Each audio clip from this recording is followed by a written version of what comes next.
Hey everybody, today we're going to show you where to find all 20 shrine locations here in chapter 4 of Black Myth Wukong, so let's jump into it. So the first shrine in chapter 4 is Estate of the Zoo, and this is where you're going to spawn in when you start this chapter. Essentially for this one, we're just going to follow the main path that leads into the village. You guys can see the entrance right here in front of us. We are going to pass several enemies along the way, so do be careful as you make your way to this shrine. I've already taken them out, so it's a little easier to follow the path. We're going to go to this building in the back and follow the little hallway to the next section of the village. And once we're back here, we're just going to go all the way to the back and under this little overhang. And you guys will see tucked away in the corner right back over here is where you're going to be able to find your first shrine, which again is Estate of the Zoo. Now from Estate of the Zoo, we're going to make our way up the stairs behind us and enter the door that you can see right here. And upon interacting with this door, it's going to cue a cutscene where you turn into a monster and go inside, which is then going to trigger your first boss fight of the chapter. It's not too difficult. You should be able to knock it out pretty easily. Once it's over, you're going to spawn in standing right in the middle. And all we're going to do is make our way through the back building, and we're going to jump in this hole that's right here in the middle. And once you jump in, this is going to cue up another cutscene where we get stuck in a web. After this cutscene ends, you'll spawn in right here, and you'll be able to see the shrine directly in front of you. Just make your way up the path and we can interact with this shrine. Once we grab this, you can see this one's called the Upper Hollow. Now from the Upper Hollow shrine, we're going to take a left and immediately take a right, and we're going to follow this pathway up to the left, and then we're going to go down this ramp and we're going to go straight in front of us. So you guys will see there's a spot right here where we can drop down. We're going to drop down here, and then we'll drop down on the right side, and then we're going to follow this to the back of the cave on the lower level here. Now it's a little easy to get lost in here because there's these little cocoons everywhere, but you're going to keep moving in the forward direction. There's really only one way you can go over here, and we're just going to continue to follow that path all the way to the back. So there's going to be several enemies along the way, as you guys will see, so you do want to be very, very careful as we make our way through, but eventually you'll end up in this area where it's completely open and much easier to see. There are some tougher enemies along this route, so do again be very, very careful. If you want, you can slow down and take them out, or you can just speed past them so that you can go get the shrine early.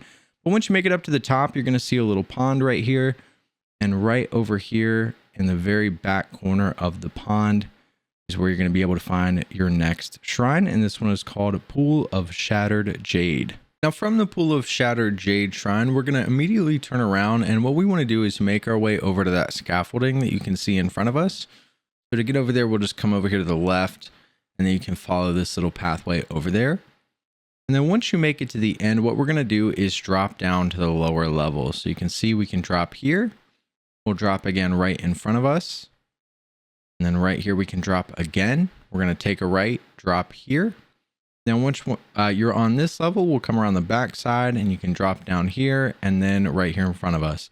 And then you'll land right in front of the next shrine, which is going to be the Verdure Bridge. So from the Verdure Bridge shrine, we're going to go across this mossy bridge, and there's two directions you can go. We're going to take a left.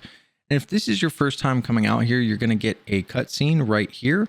And after that cutscene, we're going to go towards the statue and take a left. We'll go down this path, and then we're going to take another left. And then just continue to follow this down. You'll see the cocoons in the back here. We're going to make our way through those. And then there's going to be a fork in the road, and you'll see that coming up as we continue to follow the path right here. Now there's two directions. For this one, we're going to go to the right. And essentially all we're going to do is follow this path all the way to the back until we come across the shrine. You guys can see the direction that we are going. You do, again, want to be really careful, especially in this chapter. There's a lot of enemies in this cave. And obviously, if you want to take your time before getting the shrines and just explore everything. But if you're like me and like trying to get all the shrines before so that you can fast travel around, this is a good way to do it. But you can run by all the enemies here. We're going to go all the way to the back here. And then you want to pay close attention. This one I feel like is a little easy to miss. It's going to be on the right over here. And it's hidden in cobwebs or spider webs, so a little difficult to see, but this is going to be the Bonevault shrine. Now from the Bonevault shrine, we're going to go back in the direction that we just came from to get this one. And we're essentially going to go back that's pretty close to where that fork in the road was. We have a little bit of a shortcut, but we're going to follow that path exactly to where we came. You're going to go through the egg sacs again. And again, if you didn't take out all the enemies, you're going to run into all the same ones. But as we progress through here, you're going to want to be really careful. This is a little easy to miss. But right around here, we're going to take a right and go up this staircase. And you see that tree? That's where we want to go up to. Now, once you're up here, there's some pretty tough enemies. You do want to be very careful. I almost died trying to show you guys where to go. We're going to go around the back side of this tree. You're going to see a staircase. And essentially, we're just going to follow this staircase up into a bridge. When we make it to the top here, you're going to see a bridge right over here in the back. We're going to cross that, continue to go straight. You're going to see another bridge. Go ahead and make our way across this one. And at this point, it's a little bit easier. We'll just follow the main path. When you get to the end here, you're going to drop down and you're going to take a left. And when you take that left, you're going to see the next shrine right in front of you. So you're going to go ahead and pick this one up. And this one is called the Middle Hollow. Now from the Middle Hollow shrine, we're going to immediately look to the right and we're going to go down this direction. And this is going to lead us to a boss fight. So we're going to go past the egg sacs here and we're going to drop down into this really cool arena. And you're going to have, again, another really awesome boss fight that takes place in here. So once you're finished with the boss fight in here, you can go through the exit and there's going to be a ramp that leads all the way back up top.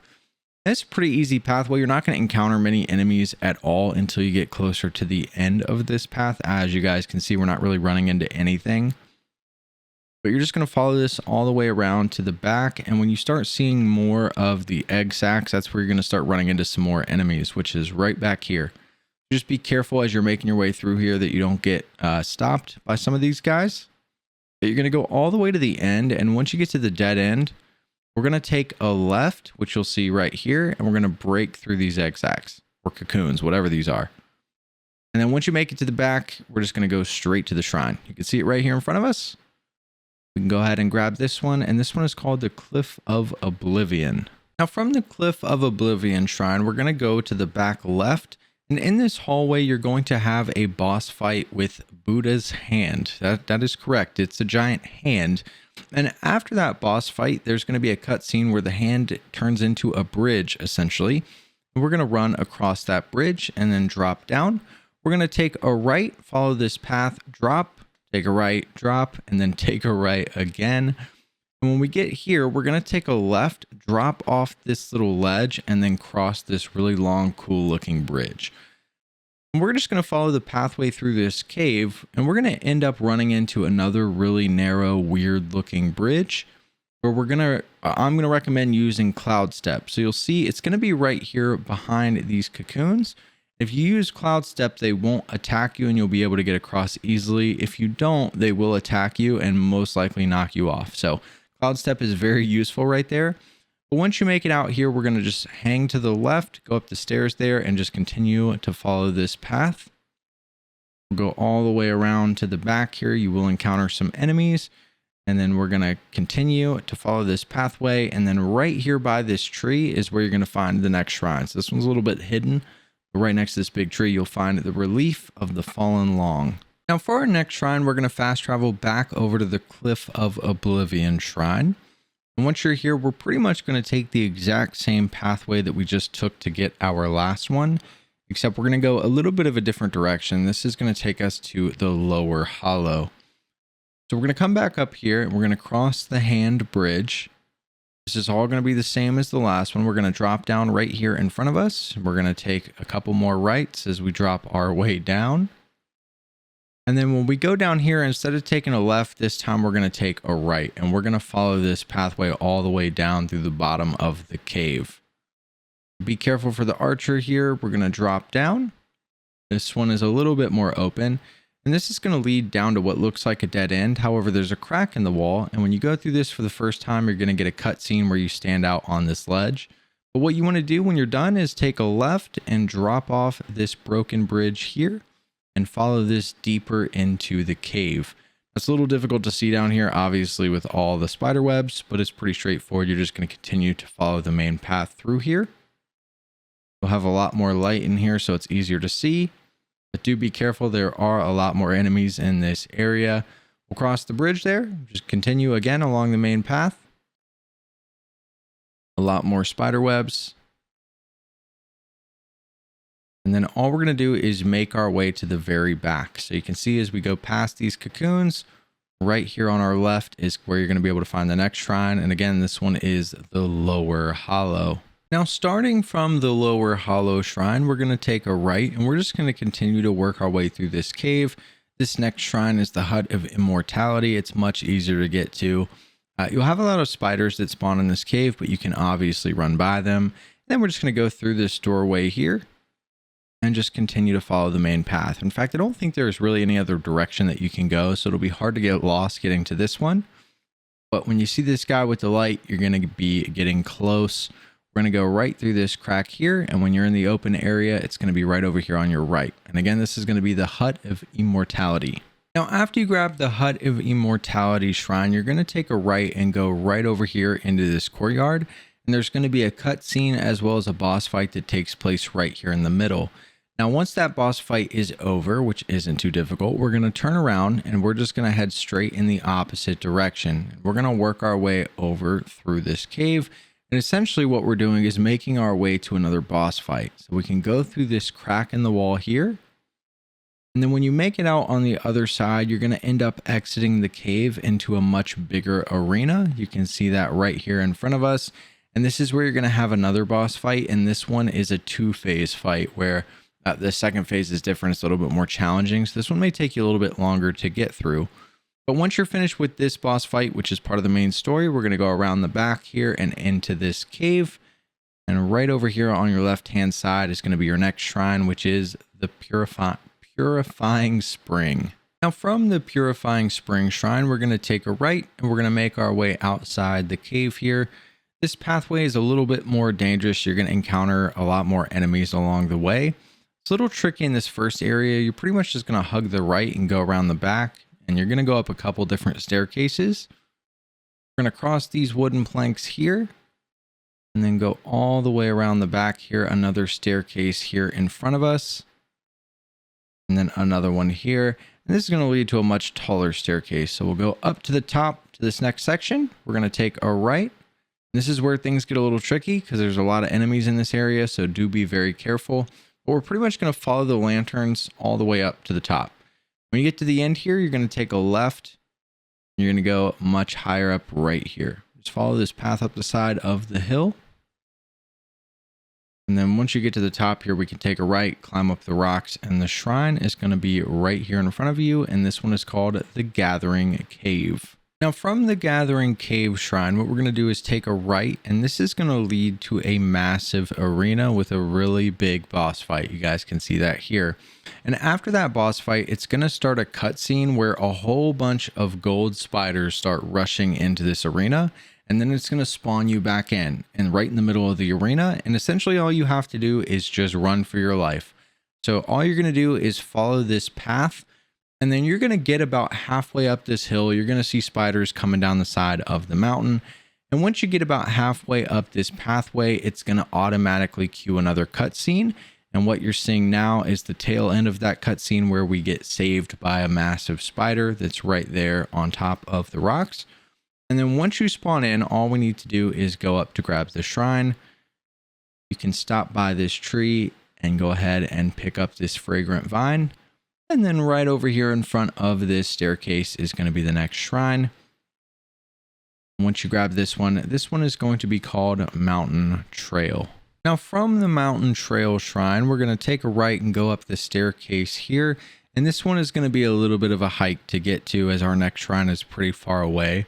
But what we're going to do essentially is follow this main path up the hill. It is a little easy to get lost here at the beginning as there's a couple different directions that you can go, but we're going to hang a left and then we're going to follow this pathway here. And when you're in these woods, you're going to encounter a lot of enemies like usual. So again, just be really careful. We're going to make our way up this staircase.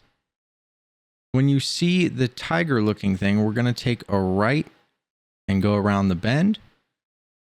We'll go all the way up into a little cave on this side. And cross this stone bridge into this little cave and out the top. And then when you get up here, you're going to see another one of those tiger things. We're going to take a right. There's some items on the left there, but when you see this tiger thing, we're again going to take a right and then go all the way up into the mountainside. You want to be careful when you make it up here. You're going to have these wooden planks. So we're just going to follow that up. You'll have a couple enemies in there as well. But once you make it to the top, right here on your left is going to be your next shrine. You will have to defeat the enemies to be able to pick it up. So you can just go ahead and do that quickly. And then you'll see this one is going to be called the Forest of Ferocity. Now from the Forest of Ferocity shrine, we're going to turn to the right and we're going to come right over here. There's not much of a pathway yet, but we're going to come right over here and drop down the rocks. And if we come over here, you're going to see a little staircase, and this will lead you on a little pathway that's much easier to see. We're going to go around this area. You're going to have an enemy, so be careful. And then you're just going to follow the staircase all the way up.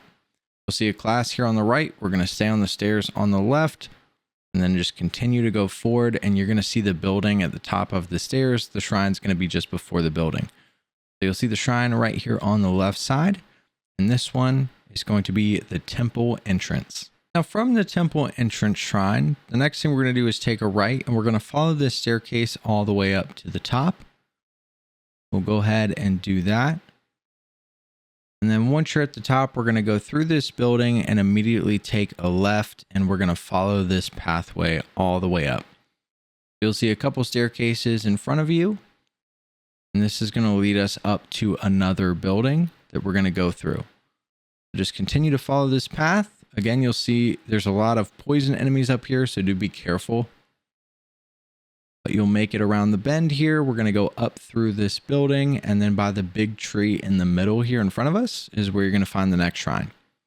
You can go ahead and grab that one, and this one is the Court of Illumination. Now, our last 4 shrines are in the secret area here in Chapter 4. To unlock that, you want to make your way to the Pool of Shattered Jade shrine that's in the Webbed Hollow. And facing the shrine, if you come right over here to the right side, we're just going to work our way through this cave behind these cocoons. And when you make it in this back room, you're going to see a giant cocoon in the middle. This is going to be a boss fight, and what you want to do is attack it until it almost has no health, and then it's going to cue a cutscene where the boss spawns out of the cocoon. All you need to do is do this boss fight. It's not too difficult of a boss fight. You shouldn't struggle too much.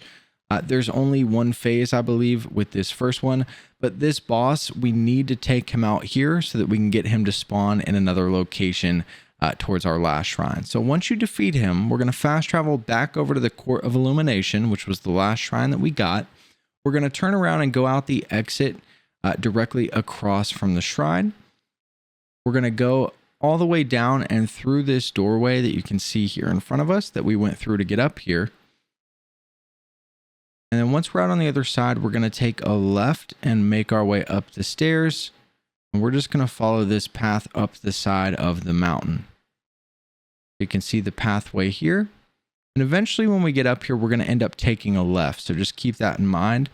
Right here, we're going to take a left, go up the stairs. And then we're going to take another left right here. And we're going to go down into this little arena. And this is where you're going to find that boss again. Now, if you didn't fight him the first time, he's not going to spawn in here. And you're not going to be able to get to the secret location. So you have to make sure you kill him in the first spot first. And then after you defeat this boss, it'll cue a cutscene where you guys will see this little painting pop up on the wall. And that's going to be the entrance to the secret location. So it's really not too difficult. You just have to kill this boss twice. Also, keep in mind the boss in this second location has 2 phases. So he's a little bit more of a challenge. But all you need to do after defeating him for the second time is walk up to that wall and interact with it. You guys will see that it'll open up to our secret location. Now, once you're inside, all we're going to do is follow this main path. It's much more beautiful here than it was earlier in the chapter. It's going to stop you here and show you that you've made it to Purple Cloud Mountain. And again, this is where our last 4 shrines are going to be. We're going to follow this path until we find the snake on the tree. You guys will see the snake that's up here. I'm not 100% sure if you need to talk to the snake or not, but you can interact with the snake a few times. And then when you're done, you can cross the bridge that's right here beside it. And then all we're going to do is go to the other side of this bridge, go through the rocks here. Then we're going to continue to follow this path down until we find the shrine. You guys are going to see it right here on the right before we get to the second bridge. You can go ahead and grab this shrine. This will be the first one in the secret area, and it's called the Valley of Blooms. Now from the Valley of Bloom shrine, we're not going to go across the bridge yet. We're going to come right over here and drop down into the water. And then we're going to jump up on the other side. And once you make it up, you're going to come across a pathway, and we're just going to follow this pathway, and it's going to lead us directly to the shrine. You'll see it's going to take us right over here underneath this overhang. We're going to go ahead and go through that. And then right before the staircase, you're going to see the next shrine right here, which is called Bounds of Deity's Abode. Now to get to our next shrine, we're going to fast travel back over to the Valley of Bloom shrine. And this time we are going to go across the bridge that's right here in front of it. And we're just going to follow this pathway. Now this next shrine is not that far away at all. As you guys will see, we're just going to follow this path around the bend. Work our way up the hill. Through this overhang, and then right in front of us to the left is where you're going to find the shrine. You guys will see you're not going to be able to pick up this shrine until you take out the enemies that are in the area, but once you take them out you can pick it up. And this one is going to be called the Petalfall Hamlet. Now from the Petalfall Hamlet shrine, we're going to take a right and work our way to our last shrine here in chapter 4, which is Cloudnest Peak. We're going to go across the bridge here and up into where all the buildings are. We'll make our way up the stairs and through this doorway here in front of us. And when you get to the top of the stairs, we're going to take a left and follow this pathway here. Now we're going to follow this pathway up, and then we're going to take a pretty sharp right. We're going to go right, and then we're going to take another right here, and we're going to follow this path down. And I believe it's going to be the first or second house, the first house here on the left. You're going to see right over here next to that staircase. It's going to be our last shrine, Cloudnest Peak. But this is where you're going to be able to find all 20 shrines here in chapter 4 of Black Myth Wukong. Hopefully this video helps some of you guys out. I appreciate you watching, and we'll see you in the next one.